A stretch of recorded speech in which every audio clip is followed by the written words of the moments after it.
ಅದು 4 ಜಿಲ್ಲೆಯ ಜೀವನಾಡಿ ನದಿ. ಕಣಕುಂಬಿಯಲ್ಲಿ ಹುಟ್ಟಿ 4 ಜಿಲ್ಲೆಗಳಲ್ಲಿ ಹರಿದು ಕೃಷ್ಣಾ ನದಿ ಸೇರುವಂತಹ ನದಿ ಈಗ ಬತ್ತು ಹೋಗ್ಬಿಟ್ಟಿದೆ. ಬರಕೆ ನದಿ ಒಡಲಾಳ ಮರುಭೂಮಿಯಂತೆ ಬರಡಾಗಿದ್ದು 4 ಜಿಲ್ಲೆಗೆ ಕೆಲವೇ ದಿನಗಳಲ್ಲಿ ಜಲಕಂಟಕ ಎದುರಾಗುತ್ತೆ. ಈ ಬಗ್ಗೆ ಅಪ್ಡೇಟ್ ನೋಡ್ತಾ ಹೋಗೋಣ. ಬತ್ತಿದ ಮಲಪ್ರಭೆಯ ಒಡಲು ಜಿಲ್ಲೆಯ ಜನರಿಗೆ ಜಲಕಂಟಕ. ನದಿಯಲ್ಲಿ ಗೋಚರವಾಗ್ತಾ ಇದೆ ಗಂಗಾಂಬಿಕಾ ಐಕ್ಯ ಮಂಟಪ.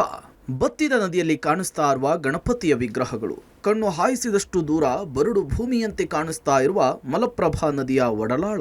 ಈ ಎಲ್ಲ ದೃಶ್ಯಗಳು ಕಂಡು ಬಂದಿದ್ದು ಕಿತ್ತೂರು ತಾಲೂಕಿನ ಎಂಕೆ ಹುಬ್ಬಳ್ಳಿ ಗ್ರಾಮದ ಹೊರವಲಯದ ಮಲಪ್ರಭಾ ನದಿಯಲ್ಲಿ. ಬೆಳಗಾವಿ ಜಿಲ್ಲೆಯ ಕಣಕುಂಬಿ ಗ್ರಾಮದಲ್ಲಿ ಹುಟ್ಟುವ ಮಲಪ್ರಭೆ ಬೆಳಗಾವಿ, ಹುಬ್ಬಳ್ಳಿ, ಧಾರವಾಡ, ಗದಗ, ಬಾಗಲಕೋಟೆ ಜಿಲ್ಲೆಗೆ ಜೀವನದಿಯಾಗಿದೆ. ಈ ಭಾಗದ ರೈತರಿಗೆ ಬದುಕು ಹಸನಾಗಿಸಿದ ನದಿಯಾಗಿದೆ. ಆದ್ರೀಗ ಮಲಪ್ರಭೆ ಬತ್ತಿದ್ದು ನದಿಯ ಅಕ್ಕಪಕ್ಕದ ಗ್ರಾಮಗಳಿಗೆ ನೀರಿಗೆ ಹಾಹಾಕಾರ ಶುರುವಾಗಿದೆ. ಎಂಕೆ ಹುಬ್ಬಳ್ಳಿ ಸೇರಿದಂತೆ ಹಲವೆಡೆ ಬೋರ್ವೆಲ್ಗಳಲ್ಲಿ ನೀರು ಬತ್ತಿದ್ದು ಕುಡಿಯಲು ನೀರಿಲ್ಲದಂತಾಗಿದೆ. ಶ್ರೀ ಕ್ಷೇತ್ರ ಮಲಪ್ರಭಾ ನದಿ ಕುಳಕುಂಬಿ ಗ್ರಾಮದಲ್ಲಿ ಹುಟ್ಟಿ ಕುರ್ಲಸಂಗಮವರೆಗೆ ಹರಿದಿದೆ.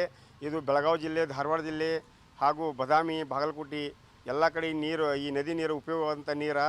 ಈ ವರ್ಷ ಈ ನೀರು ಯಾರಿಗೂ ಉಪಯೋಗ ಆಗದಂಗೆ ಎಲ್ಲ ಬತ್ತಿ ಹೋಗಿಬಿಟ್ಟಿದೆ. ನೀರು ಬೇಸಿಗೆ ಬಂದಿದ್ದಕ್ಕೆ ಅದಕ್ಕೆ ಪರಮಾತ್ಮ ಇದಕ್ಕೆ ದೌಡು ಮಳೆ ಆಗಿ ಈ ನದಿ ತುಂಬಿಸಲಿ, ಎಲ್ಲರಿಗೂ ನೀರು ಅನುಕೂಲ ಆಗಲಿ.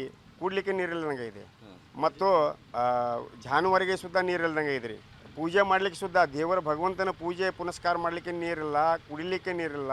ಸಲ ಇತ್ತು, ಈ ಸಲ ಇಲ್ಲೇ ಇಲ್ಲ. ಈ ಸಲ ಒಂದು ಹನಿ ನೀರಿಲ್ಲ. ಪೂಜೆ ಭಾವನೆಯಿಂದ ಯಾರು ಭಕ್ತರು ಬಂದರೂ ಕೂಡ ಅಲ್ಲಿ ನೀರು ಸುದ್ದ ಮುಟ್ಟಕ್ಕೆ ಅದು ನೀರು ಇಲ್ದಂಗೆ ಆಗಿಬಿಟ್ಟೈತಿ. ನೀರು ಬತ್ತಿರೋದ್ರಿಂದ ಅಕ್ಕ ಗಂಗಾಂಬಿಕಾ ಐಕ್ಯ ಮಂಟಪ ಕೂಡ ಸಂಪೂರ್ಣವಾಗಿ ಕಾಣಿಸ್ತಾ ಇದೆ. ಕೆಲವು ಕಡೆ ತಗ್ಗು ಪ್ರದೇಶದಲ್ಲಿ ಅಲ್ಪ ಪ್ರಮಾಣದಲ್ಲಿ ನೀರಿದ್ದು ಮೀನುಗಳು ಜೀವವನ್ನು ಉಳಿಸಿಕೊಂಡಿವೆ. ಆದರೆ ಕೆಲ ದಿನಗಳಲ್ಲಿ ಆ ನೀರು ಕೂಡ ಆವಿಯಾಗುವ ಭೀತಿ ಇದೆ. ಮತ್ತೊಂದು ಕಡೆ ವಿಸರ್ಜನೆ ಮಾಡಿರುವ ಗಣಪತಿಯ ಮೂರ್ತಿಗಳು ಕೂಡ ನದಿಯಲ್ಲಿ ಕಾಣಿಸ್ತಾ ಇದೆ. ನದಿಗೆ ಅಡ್ಡಲಾಗಿ ಕಟ್ಟಿರುವ ನವಿಲು ತೀರ್ಥ ಜಲಾಶಯ 37 ಟಿಎಂಸಿ ಸಾಮರ್ಥ್ಯದ್ದಾಗಿದೆ. ಆದರೆ ಇದೀಗ ಕೇವಲ 4.5 ಟಿಎಂಸಿ ನೀರು ಮಾತ್ರ ಉಳಿದಿದ್ದು ಇದರಿಂದ ಬೆಳಗಾವಿ ಜಿಲ್ಲೆಯ ಕೆಲ ಭಾಗ, ಹುಬ್ಬಳ್ಳಿ, ಧಾರವಾಡ, ಬಾಗಲಕೋಟೆ, ಗದಗ ಜಿಲ್ಲೆಗೆ ಕುಡಿಯುವ ನೀರಿಗೆ ಕಂಟಕ ಎದುರಾಗುವ ಭೀತಿ ಶುರುವಾಗಿದೆ. ಇದೇ ಕಾರಣಕ್ಕೆ ಆದಷ್ಟು ಬೇಗ ಮಳೆ ಬರಲಿ ಅಂಥೇಳಿ ದೇವರಲ್ಲಿ ಪ್ರಾರ್ಥನೆ ಮಾಡ್ಕೊಳ್ತಿದ್ದಾರೆ ಜನ. ಎಲ್ಲ ಸುತ್ತಮುತ್ತ ಈ ನಮ್ಮ ದೇವಸ್ಥಾನದಾಗಲಿ, ಈ ಗಂಗಾಂಬಿಕೆ ದೇವಸ್ಥಾನದಾಗಲಿ ಹಾಗೂ ನರಸಿಂಹ ದೇವಸ್ಥಾನಗಳೆಲ್ಲ ಬೋರ್ಗಳೆಲ್ಲ ಬತ್ತಿ ಹೋಗಿಬಿಟ್ಟಿರೋರೆಲ್ಲ. ಅಷ್ಟೇ ಎಲ್ಲ ಬೋರ್ ಸುದ್ದ ಬತ್ತಿ ಹೋಗ್ಬಿಟ್ಟಿದ್ದಾರೆ. ಬೇರೆ ಕಡೆ ನೀರು ತರಿಸಾಗುತ್ತೆ. ಪ್ರತಿ ವರ್ಷ ನೀರಿರ್ತಿತ್ತು, ಈ ವರ್ಷ ಒಂದು ಹನಿ ನೀರಿಲ್ಲ. ಪೂಜೆ ಮಾಡ್ಲಿಕ್ಕಂತ ನೀರಿಲ್ಲ. ಅದಕ್ಕಾಗಿ ಪರಮಾತ್ಮ ದೌಡ್ ಮಳೆ ಕೊಡಲಿ. ಯಾಕಂದರೆ ಪರಮಾತ್ಮ ಸೃಷ್ಟಿಕರ್ತ. ಮಳೆ, ಗಾಳಿ, ಬಿಸಿಲು ಇದೆಲ್ಲ ಪರಮಾತ್ಮ ಮಾಡಿದ್ದು, ಯಾವ ಜನರ ಕಡೆಯಿಂದ ಆಗಿದೆ. ಅದಕ್ಕೆ ಭಕ್ತರು ಭಗವಂತ ನಾಮಸ್ಮರಣೆ ಅವನ ಕಡೆ ನೆನೆಸಲಿ, ಭಗವಂತನ ಚಿಂತನೆ ಮಾಡಿರಿ, ಮಳೆ ಬರಲಿ ಅಂತೇಳಿ ಭಗವಂತ ನಾಮಸ್ಮರಣೆ ಮಾಡಿರಿ. ರಾಮಕೃಷ್ಣ ಜೈ ಶ್ರೀರಾಮ್, ಓಂ ನಮಃ ಶಿವ ಮಂತ್ರವನ್ನು ಪಠನೆ ಮಾಡಿರಿ. ಭಗವಂತ ಎಲ್ಲ ಕಣ್ ತಿರಿತಾನೆ. ನೀರು, ಬಿಸಿಲು, ಮಳೆ, ಚಳಿ ಎಲ್ಲ ಅನಾನುಕೂಲ ಆಗದಂಗೆ ನಮ್ಮನ್ನೆಲ್ಲ ನೋಡ್ಕೋತಾನೆ.